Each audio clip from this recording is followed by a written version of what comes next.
why don't we just start, Michelle, with the feature and the scope of a profile of a serial killer that I had never heard of until we had talked about this story. Right, yeah.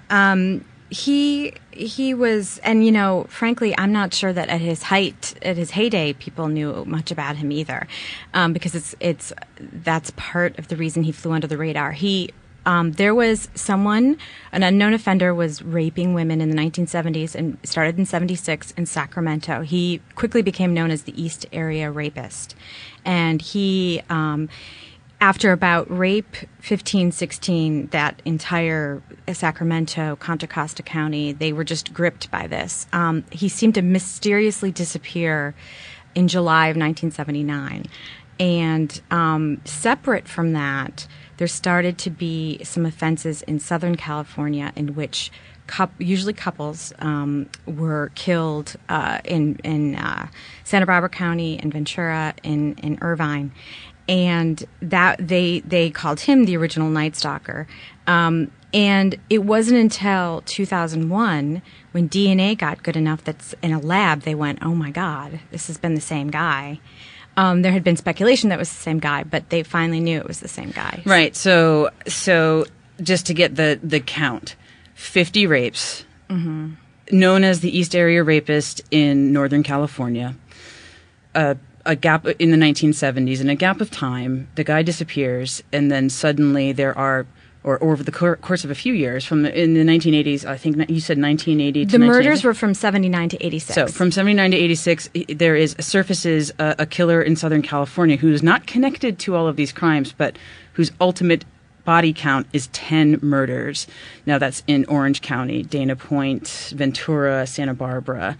And so what's, I guess, intriguing in what you're saying is that there was not an official connection between those identities in the murder and the rapist until 2001. We're talking decades of a cold case. Right. So by that time, it's a very cold case. People's memories have faded. It's a confusing name. It doesn't grab the attention of the public, and it kind of just went under the radar. And yeah, so it's funny because as we were working on this story, Michelle, you're obviously a sort of an expert on unsolved cases and some of the most violent mysteries and murders in history on your blog, True Crime Diary. And what's interesting is that talking about this story was really complicated because, and you hate to think about it, but marketing a serial killer is something to think about. The name East Area Rapist - Original Night Stalker is a horrible serial killer name. And then in his abbreviation, which is... I call them ERONs. Some people say EAR. I mean, again, this is part of the problem. You talk to some detectives, they say EAR. You talk to other, they say ONS. I mean, it's all over the place. So it's a total cluster. Yeah. So for the sake of the article, to simplify things and also just to keep the reader, to keep the one guy straight, you renamed him the Golden State Killer. It was actually something that the editors decided with your help in just giving him one identity.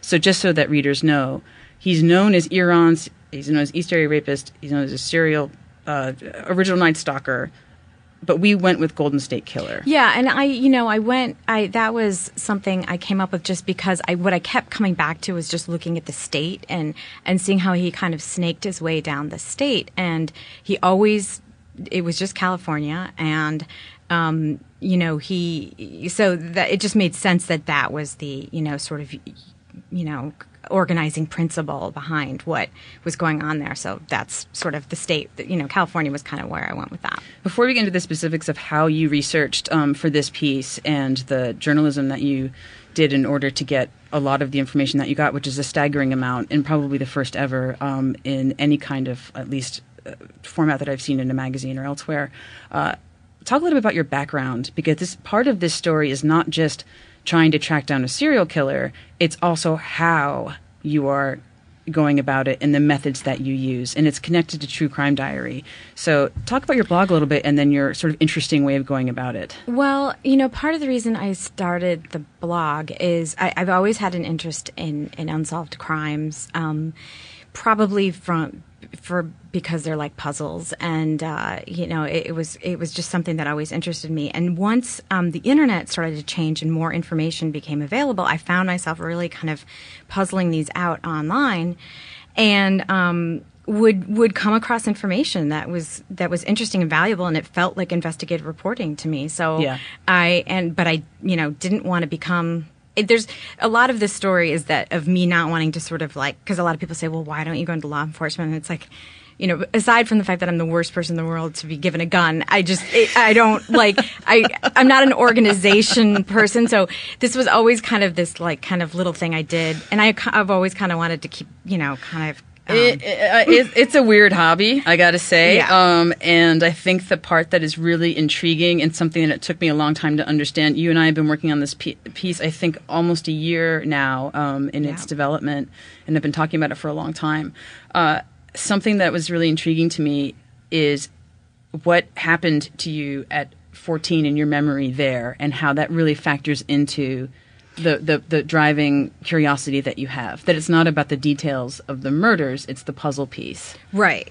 Like, so what happened when I was 14 is I grew up in Oak Park, Illinois, which is outside Chicago, and a neighbor very close by was brutally murdered the summer I was 14, and it really kind of shocked our town, and it was headline news for sure. But what it really just particularly, and I don't think up until that point I had been interested in murder at all or unsolved crimes. I was just very gripped by this story and very shocked by it, and very obsessed with kind of the blankness of this person's face, that we didn't know who may be like slinking by us covered in blood. I mean, it just seemed so unbelievable to me that someone among us, presumably because it was just a, kind of laid back residential area, was a cold-blooded killer who had cut this woman's throat. It was terrible. And the way I kind of described it is everyone moved on and I couldn't, and I just obsessed over it. And not only did you obsess over it, you went back to the scene of the crime and like took a piece of evidence, I guess. Well, yes, and that's where I start to look a little so strange that I'm not even sure. Yeah. No, yeah. Well, it's a really, really fine point, and I think you take a few steps beyond where most of us would. So right. It's interesting because I think it really factors into, at the time, you had practical evidence. You went back and you picked up what I remember going to the alley where it had happened, and she had been wearing a Walkman. She was jogging, and there was still just like a little. I'm sure they presumably again took the whole Walkman. I wasn't, right. I didn't put gloves on and then walk over to the homicide department and say, you're welcome. But there was a shard of a Walkman there that I picked up, and I just have a very vivid memory of that. And yes, I do recall not telling anyone I had done this, because I think deep down I knew it was a little offbeat and strange. But that's where it started for sure. Well, it's interesting because that case wasn't solved either. No. And still hasn't been solved. That she was a teenager then in the 80s, and years later, it's still a mystery. Yeah. And so I think that is it's curious that still to this day it hasn't been resolved. But what's interesting is that there have been several cases that you've studied ever since. So it became this kind of, just from meeting you and working with you, you're a murder nerd. I think that's how I've called you. You're a murder nerd, and you have a database of knowledge about the macabre. Yes, stuff. That's probably true. But as we were sort of touched upon earlier, it's not like, there's just, it sounds weird, but it's like there's certain genres of crime that interest me. Okay. Absolutely not, like at all. I would never be interested in mafia stuff. Right. I'm not interested in really reading a book about the ins and outs of Ted Bundy's mind, because we kind of know what happened with all that. To me, it really is just the puzzle. It's like the amassing of ominous details and then trying to arrange them into something that makes sense. And the possibility of, that a lot of these do get cold very fast. People aren't able to give them the attention they need, and the possibility that some of them could be solved is fascinating to me.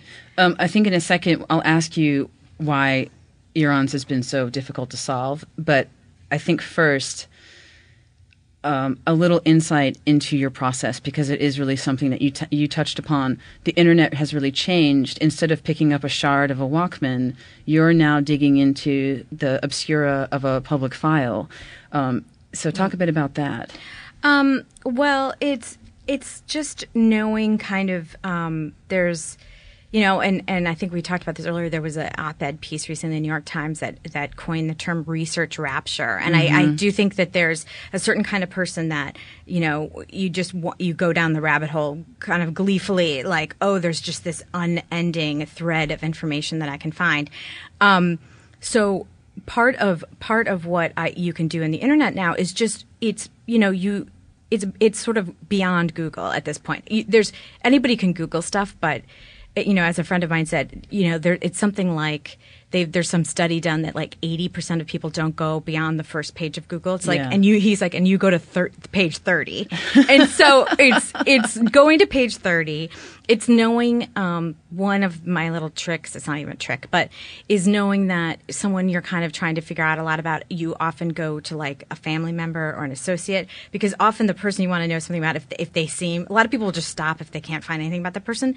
But there's the other people, you can't control other people essentially, and so those other people will often post pictures of the person of interest from the 1970s that they probably didn't want out there, and then you go, oh, well, that's an interesting tattoo. That was so that kind of thing.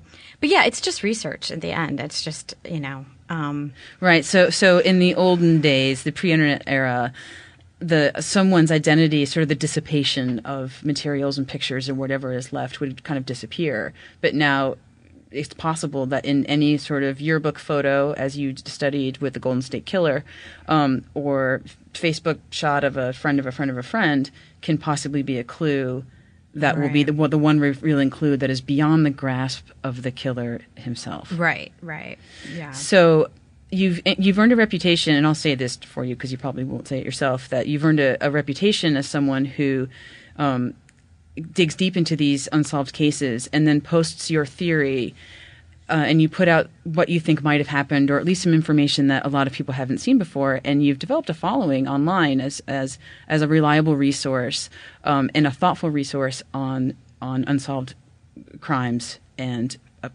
with spanning from, I think, a John Benet Ramsey post you did recently to this case, which gripped you more than the dozens that you've posted on before. So what is it about Iran's / Golden State Killer that you did the post and then continued on? I mean, we're talking like 2.5 years? Yeah. Yeah, it's probably been about 2.5 years. That's when I first read Larry Crompton's book. Right. It's a combination of, and law enforcement authorities who've worked on the case will say the same thing. There's no one like him out there. There hasn't been before. He is such a unique offender, and so you kind of, it's like right when you think you have him figured out, he changes shape, and then you kind of go, oh, well. And the other thing is just there's so many elliptical small clues that he left behind because he had so many offenses. I mean, 50 rapes and 10 murders, there's a lot of clues to sift through. So it's the possibility of sifting through all these things and trying to make sense of it. I mean, it's just hard for me to believe that there's a benefit in being prolific. I mean, and it's also hard for me to believe that this has not been solved. I mean, well, you also have to remember, I mean, at the time, and as Larry Crompton, when I interviewed him in person. Well, we'll just back up and we'll explain who Larry Crompton is. Mm-hmm. Larry Crompton, who is a detective at the Contra Costa County police force and is now retired, is a featured part of your story as a source and also part of your narrative of the guy, Iran's Golden State Killer was the guy that got away. Mm-hmm. And so he published a book on his experience. Sudden Terror. Mm-hmm. And you read that. And I read that. And, a point he made when we sat down to talk about this is, back in the day, if something didn't happen in your jurisdiction, it wasn't in the paper, you didn't hear about it. Mm-hmm. So he really, the fact that he did offend in all these different jurisdictions meant, it wasn't like people knew that this one guy had done all these things. So you have that going for him. You also, they didn't, there used to be this kind of thought of don't publicize rapes and stuff like that. Mm-hmm. Don't, because you don't want copycats, you don't want him to change his method. So frankly, I think I talked to some people who didn't feel like it had really gotten out there until like rape 15 or something. So, and one of the victims said that came out later that his MO was that he would break into the house beforehand to get to know the victim. And she said, and that happened to me, and she was victim number 5. And she said, if I had known that, I would have gotten a security system on my house. I would have, it just wasn't out there that's what he was doing. So, I think that that's, he had, it's a complex case. It's got a lot of different jurisdictions, and all those things work in his favor. It's curious because I guess, obviously DNA has become such a crucial element in how cases are solved. And one sort of sidebar to this story is that his grip on several victims' families because of the atrocities that he committed among so many women, particularly women, led to, I guess it was the murder of the husband or the partner of someone that led to the DNA database idea in California. Right, yeah. And I've never met him, but Bruce Harrington was the brother of Keith Harrington, who was a murder victim in Dana Point. And Bruce is a lawyer, and he donated a great deal of time and money and to lobbying for Proposition 69, along with Larry Poole, investigator Larry Poole from Orange County worked on this too.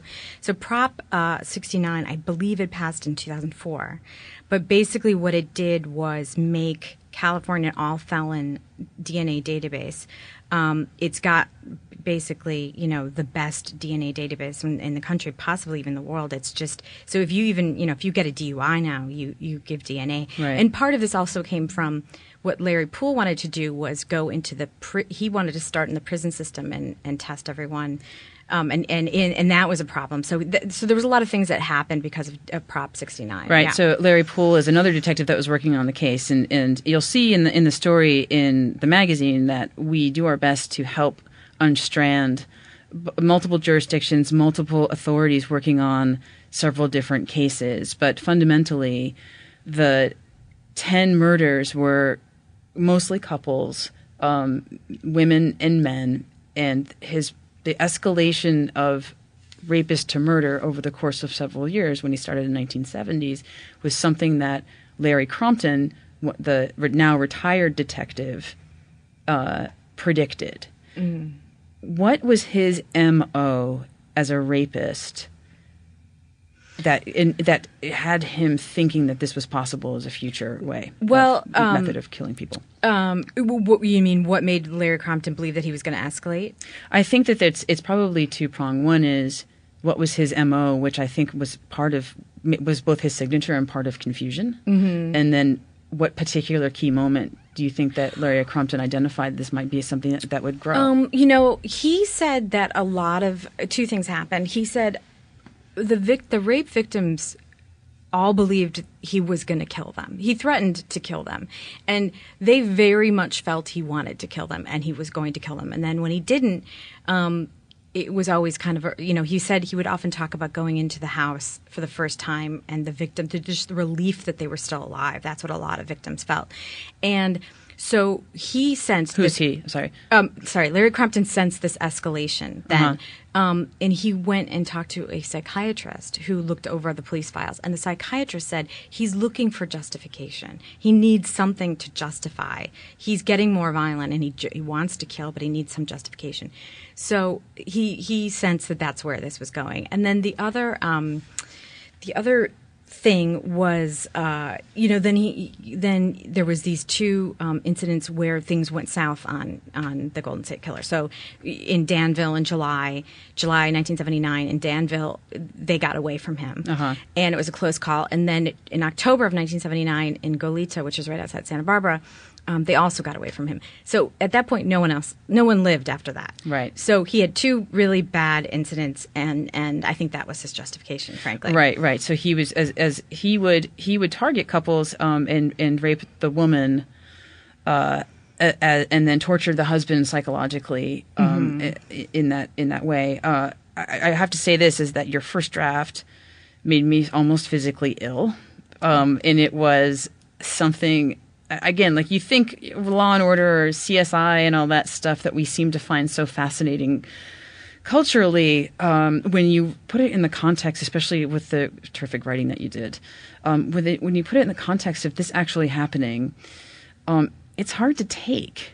And some of the details that you told me and that didn't necessarily make it into the magazine piece in full, but we are running in a writer's cut online. Talk to me a little bit about those details, because I think it's important for people to know just how sadistic and clever he was. Well, in terms of the clever, and what a lot of the detectives would talk to me about is, he would do things like, he did a lot of the pre-surveillance, so he would break into your house. So before he targeted you before he would attack. Right. What I heard over and over again is, what they believe is that he would pick a neighborhood he wanted to hit. He would go around and pick probably several different victims, so that the night he kind of wanted to do his thing, that terrible thing, he had at least someone. So because you would notice that multiple people would be called, a lot of crank calls, things like that. He was trying to figure out who was home. He was doing prowling, so he probably had several different victims. And his neighborhood of choice, describe that. Middle class, sometimes upper middle class, but definitely nice. He preferred single-story houses. He wanted the bedroom to be on the first floor. That made it a lot easier. He often there was a green belt close by where he could escape, or a freeway. So then the other thing he would do that was really sort of savvy was he would park just outside the perimeter, sometimes between houses, so no one would say, "What's that weird car right in front of my house?" So it was like just perfectly parked outside the police canvas, so later no one would, again, put the car back to him. Go to the crime scene. He tied them, it was described to me as he tied his victims in such a way that he knew he had a certain amount of time to get away, and it was just the exact amount of time you need to get back to that car and leave. So he had all these methods. What he did to the victims that was particularly sadistic, and the victim that I interviewed described to me as, it really... Again, what came up again and again is this was not about sex. This was about terror and instilling fear and terror in these people. And what he did he would not let you know when he left. So he would make you think he left. He'd act like he'd leave, and then a half an hour when you're just starting to breathe normally and try to get out of your bindings, he'd just appear in the doorway again. So, it was like someone had figured out this sort of all of our primal fears. I mean, he's coming in the middle of the night with a mask. Right. Talking through clenched teeth at you. And the other thing that I thought was very noteworthy and that almost every detective brought up to me was this guy had a script in his head, and it went... when you read the police files, it's the same thing over and over again, what he said and what he did. And when it didn't adhere to that script is when he became incredibly agitated. So it was like there was almost like a movie going on in his head. Right. And then I think a detail that I can't get out of my mind was when he escalates from rapist to murderer. So he disappears. In the story, you outline this really well. He disappears. His last rape is in what year? The attempted rape was July 1979 in Danville. Right. And so then he suddenly evaporates and then reappears in Southern California. And I think it's Dr. Offerman and his girlfriend, Alexandra Manning, is the most haunting and disturbing elements. And for me, it's the turkey carcass. Yeah. Well, I mean, there's so many things about that crime that are so sort of bizarre and beyond tragic. I mean, it's bizarre because it was right near Christmas. Yeah. So there was this Christmas turkey, and And yeah, so but eating at the crime scene was a very common thing with him. Well, we'll explain what the story is, and then we can. So the story is basically that when the police officers arrived with the call of the bodies at the Offerman condo, they had to step around this turkey that was like, in plastic wrap, that had like bones and been kind of chewed on and things like that. So it was clear that he had taken out the turkey, this Christmas turkey, which was made specifically for Dr. Offerman, and eaten it, and right. yeah, and so after he kills a couple in cold blood, I think execution style for the husband, and you can read in the story the further details, which again are really, really well written, and so it's somehow it's gruesome but literary. So well done, Michelle. But it's that right after he murders people, he goes out and eats it. Well, or possibly, we don't know. He could have tied them up, and then because something he did with the rapes was like he tied you up, and then in his sort of weird, fidgety way would go and eat in your kitchen.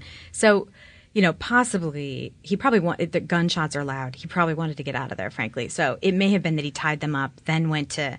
Yeah. If you want to really screw with people, what you're going to do is make them terrified, have them tied up, and then you're going to eat their Christmas dinner. That's just a terrible element too. So eating was part of his psychological intimidation. What are the other examples of that? Of the psychological intimidation? We were going to back up and talk about the eating. Yeah. Just it comes up again and again. This victim number 5 that I talked to, he went in. She said he was clanking around with pots and pans, was going to make something to eat. He ate apple pie at one person's house. He ate a lot. And it was, I don't know. That's probably some sort of this is my. If you want to really get in someone's space and dominate them, I guess maybe eating in their home when they're terrified, it's probably just goes along with that. I've racked my brain what else it could mean. Was he, he'd said a lot of things that a lot of the detectives feel were kind of a put on, but I'm not so sure. It was a lot of this stuff of like, I'm living out of my van, stuff like that. So was he hungry? I don't. Oh, so he would use some sort of what police thought was a ruse. Well, he would often say, "I need money." Mm-hmm. He definitely was using the money thing as a ruse because he would, for instance, in one he cut off a ring from someone or threatened to cut off a ring unless she gave it to him, and then so it was this big deal, and she gave it to him, and then they found it later in the patio. So the ring didn't really matter. It was, it's a way to tell someone that you're not there to hurt to. Lie to deceive them by saying you're not there to hurt them, you just want their money, and then you basically get them to comply, and then you do what you want to do. Right. So that's but he did see it was what comes up a lot is I need food and money for my van. I need money. A lot of stuff about van, his van, things like that. So other things don't make him seem a little bit more middle class, and then maybe that was a put on. I don't know, but the eating was always very strange to me. So the taking of personal effects sometimes before he physically assaulted the victims is a really crucial part of your story, mm-hmm. and the story opens with you researching a pair of cufflinks that you think might belong to one of the victim's partners or husbands. So let's talk about that as a starting point. How are the cufflinks, at least in the story that you're telling for the magazine, this crucial moment in sparking what the story is about? Well, one thing that interests me looking through the police files was, he did take all this. He was interested in souvenirs. He was interested in things that were very specific and recognizable and identifiable. Mm-hmm. And I think there was this feeling of, well, it didn't show up in pawn shops in the couple of years after these happened, so let's forget about them. And to my thinking was, who's to say some guy didn't die and you have to clear out your weird uncle's storage right. And then suddenly you've just put those on eBay and we could find that, So I just started to keep a list of those things. And one night the cufflinks were on the list and I just went through the list and I wrote them in and I knew they were like this 1950s antique style. They had this the first letter N, which for a man's name was kind of unusual. And they popped up. It was like one of the first Google images, and it said it was at this antique store in Oregon. And it was interesting to me that it was right over the border in Oregon. So, it wasn't Virginia. It was close to Northern California. So I just thought, okay, who doesn't want to spend $40 overnight fee for $8 cufflinks? And I emailed the woman who ran the store and said, and came up with some story about how my grandmother had lost these on a train. So you felt compelled just to make up something that's not just like, hey, I want those cufflinks. I started to go down that road because I thought maybe, I will admit I started to go down that road. And once she wasn't biting, she was kind of like, oh, sweet story, don't know where those came from. And I pressed a little bit more and got a little bit more information. It was like, well, we think they came from this other store. So then I had to call this other store. Once it got to that point, I thought, you know what, this is a little too DIY detective. Right. So the DIY detective is a great part of the piece, and I think that your experience in the gray area of you exist, you as a what we call DIY detective in the piece exist in this sort of murky virtual world of a journalist, a detective, like an investigator, and a communicator with other people who share a same fascination with a particular case as you do. And the hierarchy therein is really compelling. And part of what's a really big part of your story is this message board where the fellow DIY detectives or self-described DIY detectives congregate. Mm-hmm. Talk about that board. It was, I should say that I've never actually this was unique to me because I've never actually been part of this sort of message board community before. Uh-huh. But when I was so gripped by Crompton's book, I Googled East Area Rapist, Original Line Stalker, and this came up, this link to the A&E Cold Case Files message board. And I was just... for someone like me, again, it's like, oh, wow, look at all these. Oh, wow, look at, it's like you're both sort of like, wait, who would spend, all this time? Well, me, I guess, because it's a week later and I've read 20,000 posts. And I just have to say how weird it is. And I did not know that this subculture existed until I met you, that A&E, which is like home of hoarders and intervention and all of these kind of like raw reality shows, has a message board devoted to Cold Case Files, a TV series, like a cheesy TV series. I remember being on like midnight on basic cable or whatever, and it was canceled in 2006. Yet this message board still exists, and it's this hive of they have their own language. Like if you don't know what they're saying, it's like don't even, it's like there's just they throw around clues. It's that if you kind of went on there and go, well, what are you guys talking about? This green fibers. I don't even think they would pay attention to you because it's like you have to catch up to where they're at. You know? So you started as someone who was just kind of just reading from the outside, a lurker. Right. How did you work your way into developing the credibility with the community there to the point where there are people that are featured in the story who are part of the board? They're the kid and a woman that we call the social worker. And they're two key characters in the data mining of the Golden State Killer story. Talk a little bit about the arc of how you gained access or how you gained interest and trust. I mean, I saw once I had posted about the case on my blog, I saw that the kid mentioned it on the message board, and I was pleased, I guess, to admit that he said my favorite true crime blogger Michelle McNamara has written about this case, and so you were sort of lurking, and then you see your name yes, like, oh, that's right, and so I chimed in, hey, I'm Michelle, and I'm here, and I'm reading. And they all kind of said hey, and then I kind of joined the discussion really as a rookie novice. I mean, it was like I didn't know the language yet at all. Yeah, so right. it was because you had read this book by Larry Crompton and then about Erons, and then just Googled it. So you were just stepping in to this hurricane of of information. And I'm just not. I don't. There's something about message board. I don't know if it's the format or what. It's not something that I am into or good at. So I just I saw who seemed to be some of the like kind of leaders on the board, and I just began kind of personal messaging with them. Right. And so the social worker was one of the first that we just kind of went back and forth a little bit.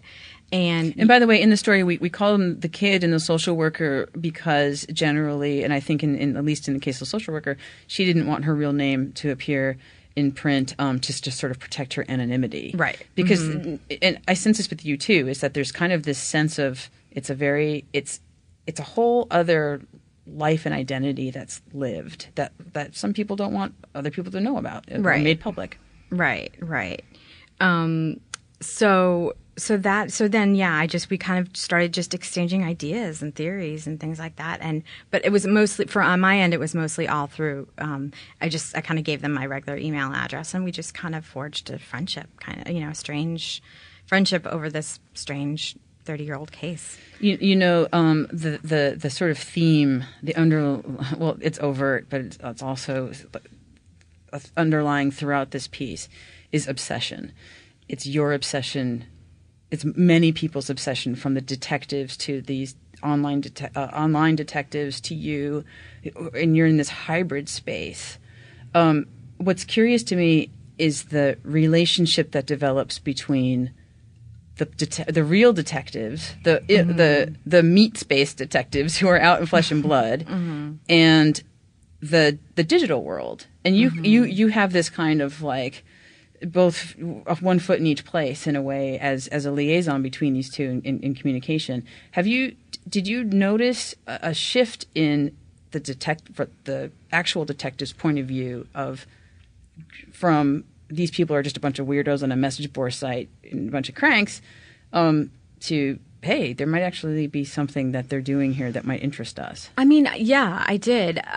I should say, even from my perspective with the blog, people are often surprised to hear that I have almost zero experience with disgruntled detectives or people who slam down the phone or say no. You have to remember these are cold cases that don't get a lot of love or attention. Right. So they're actually usually very open and willing to talk to me. And I felt with this case in particular that they really felt like it was this uphill battle, this challenge to get the word out, and that they really felt like someone out there knew this guy was going to put it together, but it needed to be put out there, and anything they could do to get the word out was going to help. So they had to think outside the box, so to speak. So I think that the detectives I talked to all felt like what they reiterated is it's a one-way street. They feel like they can give out information to people. I think they were annoyed that certain people wanted to hear back from them, and they're not so big on that. But they didn't have a problem with releasing certain information because, again, this isn't a breaking sensitive case.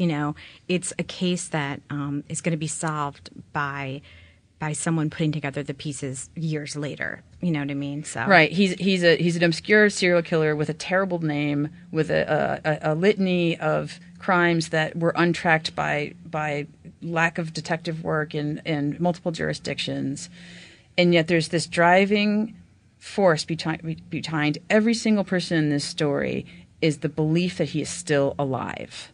Right, he's still alive, and what's really important for us is that we are helping launch this manhunt. Obviously manhunt is a big word right now with everything that's happening in Los Angeles. Right. But why do we think he's still alive?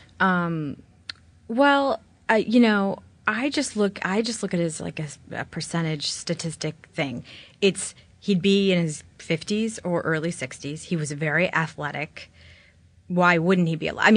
Yes, he may have died, but it's the probability is that he is probably still alive. And I think that the what was quoted to me is this actuarial study that was done.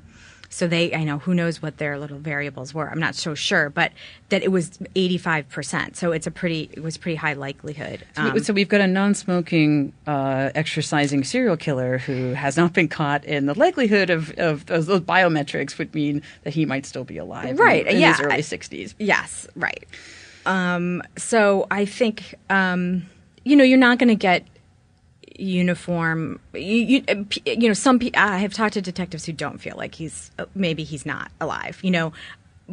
and most of them, it seemed to me, at least, think that that's a possibility. And even if he's dead, feel like someone probably has the information still that could put it together, So a part of this story is discussing, for the first time, releasing evidence, which we won't get into for this podcast, but releases evidence that really helps reboot this case. It is additional evidence that has never been seen before, that was recently acquired by one of the detectives in their counties, that we post and publish in the magazine, that is so crucial that it will relaunch possibly. It could change things. It could actually happen that somebody recognizes something in the evidence that we provide. That's the hope for sure. That's the hope for sure. It was evidence that was found in 1978 in Danville, outside a scene of a rape, and they know that it's a DNA-connected case, so they know it was the East Area rapist. Mm-hmm. 2 independent bloodhounds went to the same place. It was kind of near some railroad tracks, a short distance from the house where he attacked. The feeling was that this was a place where he had parked and then got into a vehicle. So these were 3 pieces of paper, notebook paper, 3-ring binder, kind of notebook paper that they felt like had been dropped. It's somewhat curious evidence because, some of it looks like almost homework, mm-hmm, and then it's right. But then there's let me put it this way. There's different skill levels to the pages. Right. So one thing looks to me like homework, and then you'd have to have a certain skill level to do that map, a hand-drawn map of like what looks like a planned community. Right.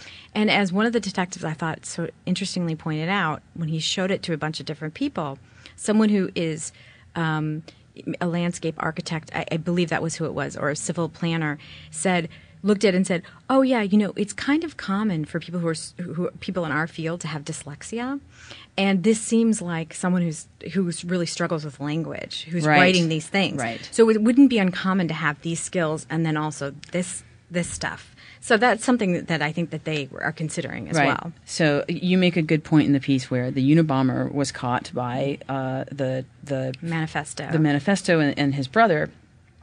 In the philosophy, or however you would describe, his beliefs were anti-technology beliefs. Yeah, were so in line with what his brother knew about him that he could say, "I think I know this guy." Mm-hmm. So our ambition is to use the handwriting samples. We've got a voice sample. We've got other things that we publish in the piece and online that could be one of those trigger things. That is, I know that guy. Mm-hmm. You think it could be, I'm married to that guy. Right. I mean, I think it's unique handwriting. I think there's some unique use of language that someone might recognize. And you also think that he might be living a quiet life somewhere as a Yeah, I mean, dad. I think that has changed too. I think the feeling used to be these guys don't stop. These violent offenders, they either get put in jail or they die. That's why they stop.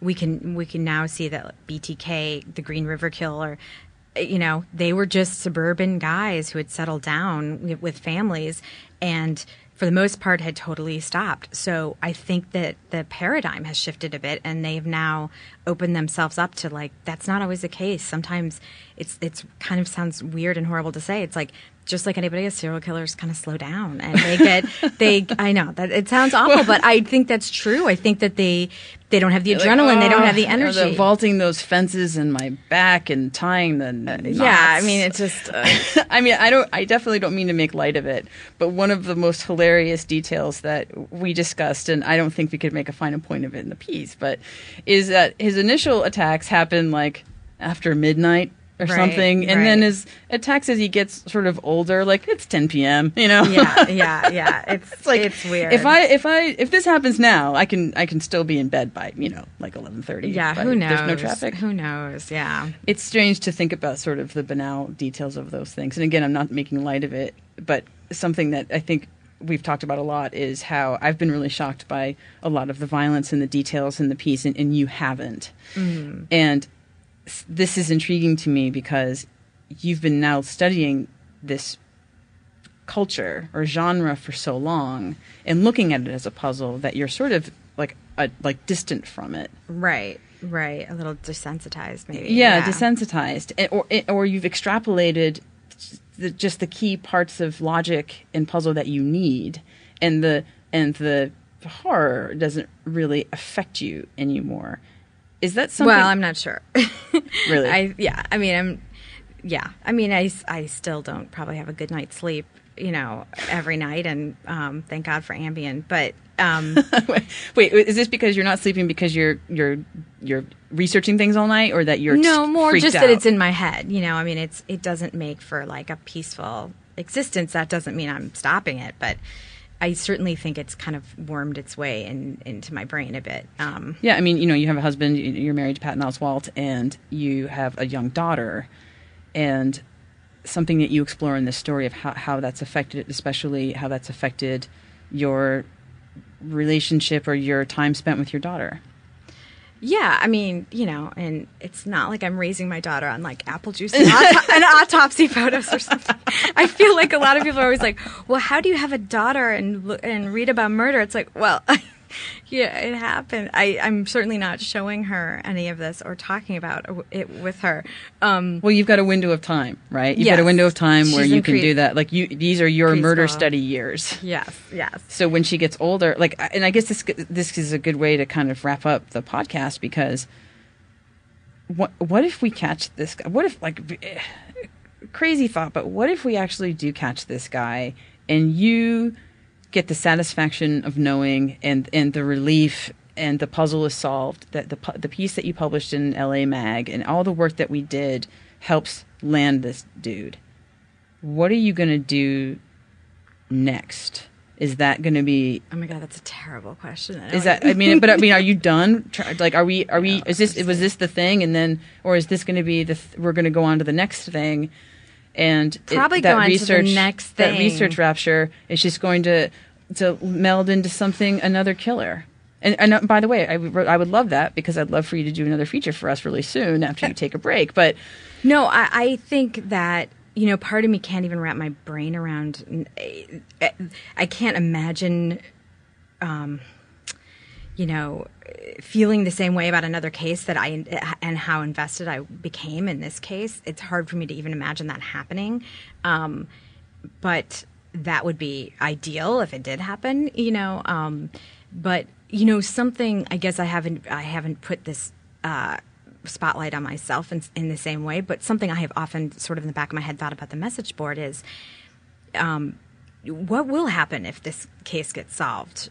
Because this does seem to fulfill something for a lot of people, this kind of puzzling out of the clues and stuff. And if you have the answer, you have the answer, and it's not a mystery anymore. And you kind of wonder about that. But yeah, what's going to happen to the kid and all these people that have spent 4,000 hours looking at this stuff?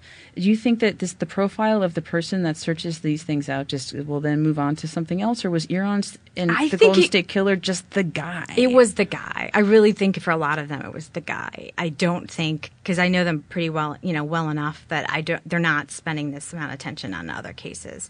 I think this was the guy.